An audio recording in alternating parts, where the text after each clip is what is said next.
राधे राधे। जय श्री कृष्णा। पूजा भक्ति चैनल में आप लोगों का स्वागत है। सर्वमंगल मांगल्ये शिवे सर्वार्थ साधिके शरण्य गौरी नारायणी नमोस्तुते। महागौरी की कथा आज आप लोगों को हम श्रवण कराएंगे। प्राचीन कथा के अनुसार एक बार शौनक आदि 88,000 ऋषियों ने महर्षि वेदव्यास जी से पूछा, प्रभु, अपने गणों तथा देवी के साथ अंतर्ध्यान होकर भगवान शिव कहाँ गए, कहाँ रहे और फिर कहाँ क्या करके विरक्त हुए। तब व्यास जी ने कहा, महर्षियों, पर्वतों में श्रेष्ठ और विचित्र कंदनाओं से सुशोभित जो परम सुंदर चंदाचल है, वही अपनी तपस्या के प्रभाव से देव अधिदेव महादेव जी का प्रिय निवास स्थान हुआ। उसने देवी पार्वती और शिव जी को अपने सिर पर ढोने के लिए बड़ा भारी तप किया था और दीर्घ काल के बाद उसे उनके चरणारविंदों के स्पर्श को सुख प्राप्त हुआ था। उस पर्वत के सौंदर्य का विस्तार पूर्वक वर्णन सहस्त्रों मुखों द्वारा 100 वर्षों करोड़ों तक किया नहीं जाता है। इसके सामने समस्त पर्वतों का सौंदर्य तुच्छ हो जाता है। इसलिए महादेव जी ने देवी का प्रिय करने की इच्छा से उस अनंत रमणीय व्रत पर्वत को अपना अतपुरा बना लिया। इस सर्वश्रेष्ठ पर्वत का स्मरण करके रैम आश्रम के समीप स्थित वे अंबिका सहित भगवान त्रिलोचन वहाँ से अंतर्धान होकर चले गए। चंद्राचल के उद्यान में पहुंचकर देवी सहित महेश्वर वहाँ के रमणीय तथा दिव्य अंतःपुरा की भूमियों में रमण करने लगे। जब इस प्रकार उस समय बीत गया और ब्रह्मा जी की मैथुनी सृष्टि के द्वारा जब प्रजाएं बढ़ गईं, तब शुभ और निशुंभ नामक 2 दैत्य उत्पन्न हुए। वे परस्पर भाई थे। उनके तपोबल से प्रभावित होकर परमेष्टि ब्रह्मा जी ने उन दोनों भाइयों को ये वर दिया था कि इस जगत में किसी भी पुरुष से तुम मारे नहीं जा सकोगे। उन दोनों ने ब्रह्मा जी से प्रार्थना की थी कि पार्वती देवी के अंश से उत्पन्न जो अयोनिया कन्या उत्पन्न हो, जिसे पुरुष का स्पर्श तथा रति प्राप्त न हुआ हो और जो अलग के परम की संपन्न हो, उसके प्रति काम भाव से पीड़ित होने पर हम युद्ध में उसी के हाथों मारे जाएंगे। उनकी इस प्रार्थना पर ब्रह्मा जी ने तथास्तु कहकर उन्हें यह वरदान दे दिया। तभी से युद्ध में इंद्र आदि देवताओं को जीतकर उन दोनों ने जगत को अनीति पूर्वक वेदों के स्वाध्याय और यज्ञ आदि से रहित कर दिया। तब ब्रह्मा जी ने उन दोनों के वध के लिए देवेश्वर शिव से प्रार्थना की कि प्रभु, आप एकांत में देवी की निद्रा करके भी जैसे तैसे उन्हें क्रोध दिलाइए और उनके रूप रंग की निद्रा से उत्पन्न हुई काम क्रोध भाव से रहित कुमारी रूपा शक्ति को निशुंभ और शुभ के वध के लिए देवताओं को अर्पित कीजिए। ब्रह्मा जी ने इस तरह प्रार्थना करने पर भगवान नील लोहित रुद्र एकांत में पार्वती जी की निद्रा सी करते हुए मुस्कुराए और देवी, तुम तो काली हो। तब सुंदर वर्ण वाली देवी पार्वती अपने श्याम वर्ण के कारण अपेक्ष सुनकर कुपित हो उठी और पतिदेव से मुस्कुराकर समाधान रहित वाणी द्वारा बोली। देवी ने कहा, प्रभु, यदि मेरे इस काले रंग पर आपका प्रेम नहीं है तो फिर इसमें लंबे समय में आप अपनी शिक्षा का प्रदान कैसे करते हो रहे हैं।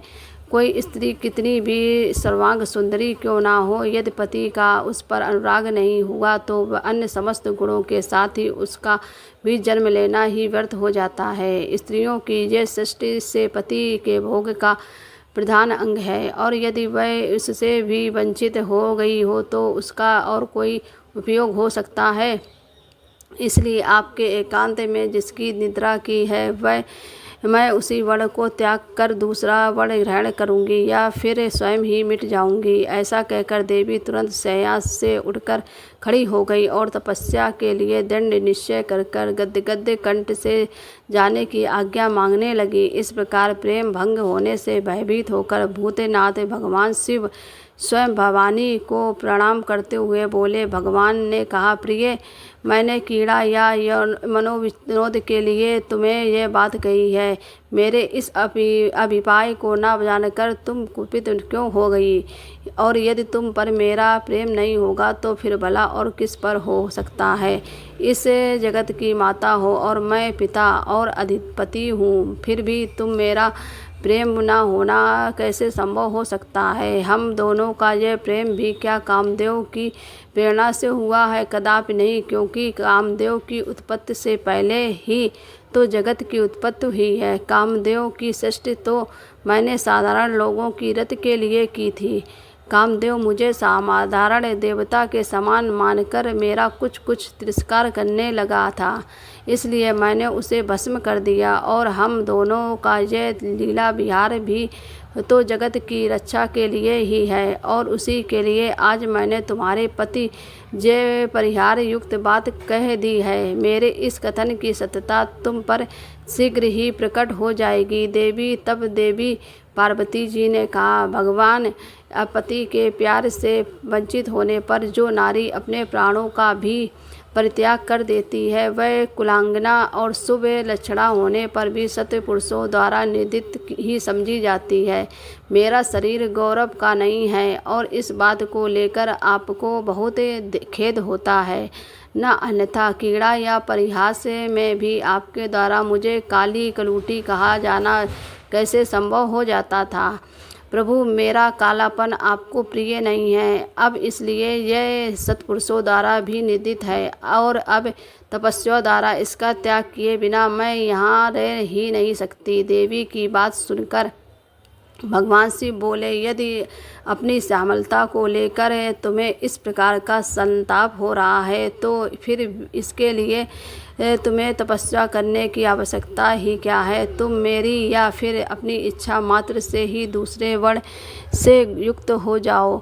देवी ने कहा, प्रभु, मैं आपसे अपने रंग का परिवर्तन बिल्कुल नहीं चाहती और स्वयं भी इसे बदलने का संकल्प नहीं कर सकती। अब मैं तो तपस्या द्वारा ब्रह्मा जी की आराधना करके ही मैं शीघ्र गौरी हो जाऊंगी। शिव जी बोले, महादेव, पूर्व काल में मेरी ही कृपा से ब्रह्मा जी को ब्रह्मा पद की प्राप्ति हुई थी, इसलिए तपस्या द्वारा तुम उन्हें बुलाकर क्या करोगी? देवी ने कहा, प्रभु, इसमें संदेह नहीं कि ब्रह्मा आदि समस्त देवताओं को आपसे ही उत्तम पदों की प्राप्ति हुई हो। फिर भी आपकी आज्ञा पाकर मैं तपस्या द्वारा ब्रह्मा जी की ही आराधना करके अपना अभिष्ट सिद्ध करना चाहती हूँ।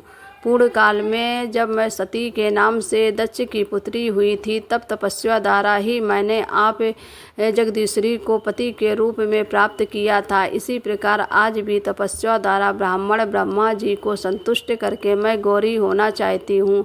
ऐसा करने में या क्या दोष है, ये बताइए। महादेव जी ने ऐसा कहने पर वामदेव मुस्कुराते हुए ऐसे चुप रह गए। देवताओं को कार्य सिद्ध करने की इच्छा से ही तो उन्होंने देवी को रोकने के लिए हट भी नहीं की। इसके बाद पतिव्रता माता पार्वती जी अपने पति की परिक्रमा करके उनके वियोग से होने वाले दुख को किसी तरह रोक कर हिमालय पर्वत पर चली गईं। उन्होंने पहले सखियों के साथ जिस स्थान पर तप किया था, उस स्थान से उसका प्रेम हो गया था, इसलिए उसकी आबार में उन्होंने उसी स्थान पर तपस्या के लिए चुना। इसके बाद माता पिता घर आकर उनका दर्शन कर और प्रणाम करके उन्हें सब समाचार बताकर उनकी आज्ञा लेकर उन्होंने सारे वस्त्र आभूषण उतार दिए और फिर तपोवन में जाकर स्नान के पश्चात तपस्वी की परम पावन वेश धारण करके अत्यंत तीव्र और परम दुष्कर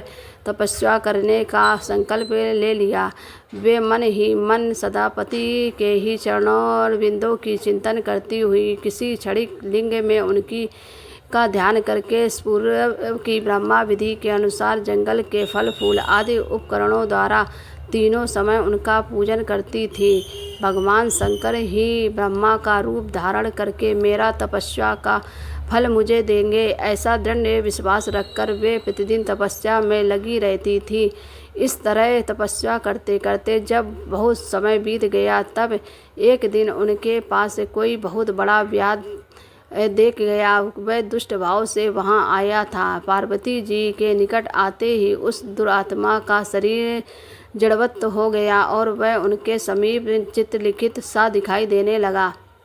दुष्ट भाव के पास आए हुए उस व्याध को देखकर भी देवी साधारण नारी की भांति स्वभाव से विचलित नहीं हुई। वे बिल्कुल भी भयभीत नहीं हुई और उस व्याध के सारे अंग जकड़े गए। वह भूखे से अत्यंत पीड़ित हो गया और ये सोचकर कि यही मेरा भोजन है, यह निरंतर टकटकी लगाकर देवी को ही देख रहा था। देवी के सामने खड़ा खड़ा वह उसकी उपासना सी करने लगा। इधर देवी के हृदय में सदा यही भाव आता था कि यह व्याध मेरा ही उपासक है, दुष्ट वन जंतुओं से मेरी रक्षा करने आया है। यह सोचकर वे उस दुरात्मा जीव पर कृपा करने लगी और उन्हीं की कृपा से उस जीव के तीनों प्रकार के मल तत्काल नष्ट हो गए। फिर तो व्याध को सहसा देवी के स्वरूप का बोध हो गया। अब उनकी भूख मिट गई और उनके अंगों की जड़ता भी दूर हो गई, साथ ही उनकी जम सिद्ध दुष्टता से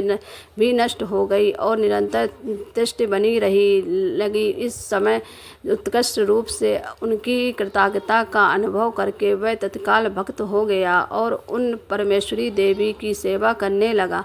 अब वह अंत दुष्ट जंतुओं को खदेड़ता हुआ तपोवन में विचरने लगा। अब वह किसी भी जीव को मारकर नहीं खाता था। इधर देवी की तपस्या बढ़ी और तीव्र से तीव्रतर हो चली गई थी। देवता सुभता आदि देवताओं के दुराग्रह से दुखी होकर ब्रह्मा जी की शरण में गए। उन्होंने सत्य पीड़ा जनित अपने दुख को उनके विचरण किया, निवेदन किया। शुभ और निशुभ वरदान पाने के घमंड से देवताओं को जैसे जैसे दुख देते हैं, वह सब सुनकर ब्रह्मा जी को उन पर बड़ी दया आई। उन्होंने दैत्य वध के लिए भगवान शंकर के साथ हुई वार्तालाप का स्मरण करके देवताओं के साथ देवी के तपोवन को प्रस्थान किया, जहाँ पर देवी तपस्या में लीन थी। वहाँ सूर्य श्रेष्ठ ब्रह्मा जी ने उत्तम वन में परिनिष्ठित परमेश्वरी पार्वती जी को देखा।